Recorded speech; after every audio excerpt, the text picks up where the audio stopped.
कलाहांडी जिला जनसाधारण ऐतिहासिक भूमिका निभेबे एवं कलाहांडीर विकास उद्देश्य रे कलाहांडीर भविष्य को सामने रखी ए विगत 5 वर्ष कलाहांडी केते पछरे पले गला। कलाहांडी रे बड़ बड़ योजना गुड़ाक वागन फैक्ट्री नहीं पारला, रेलवे लाइन गोटे किलोमीटर आगू जाए नहीं पारला, नुआ ट्रेन किसी चली नहीं पारला, नेशनल हाईवे गुड़ाक एवं कम चली से मंजूर कला पैसा आउ त्वरान्वित हो पारि नहीं। कलाहांडी रे 5 वर्ष पार्लियामेंट रे गोटे दिन भी चर्चा है तो कौन सी दृष्टिकोण लोके सुरक्षित नुहति। विधायक मानकर भूमिका संपूर्ण भाव में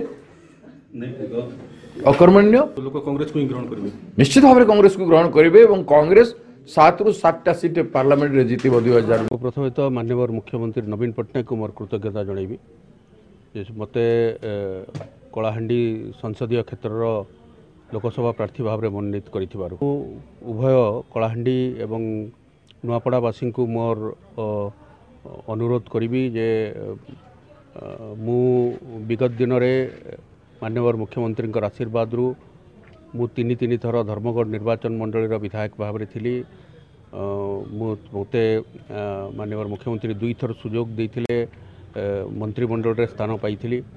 तेणु मु राजनीतिक अभिज्ञता निश्चित भाव में मोर अच्छी एवं आगामी दिन रे लोकसभा रे जदि मते जनसाधारण आशीर्वाद करेंगे ताहले ए संसदीय क्षेत्र विभिन्न समस्या को मु उपस्थापन करी एवं संसदीय क्षेत्र जो विकास धारा अच्छी से विकास धारा को त्वरान्वित करी।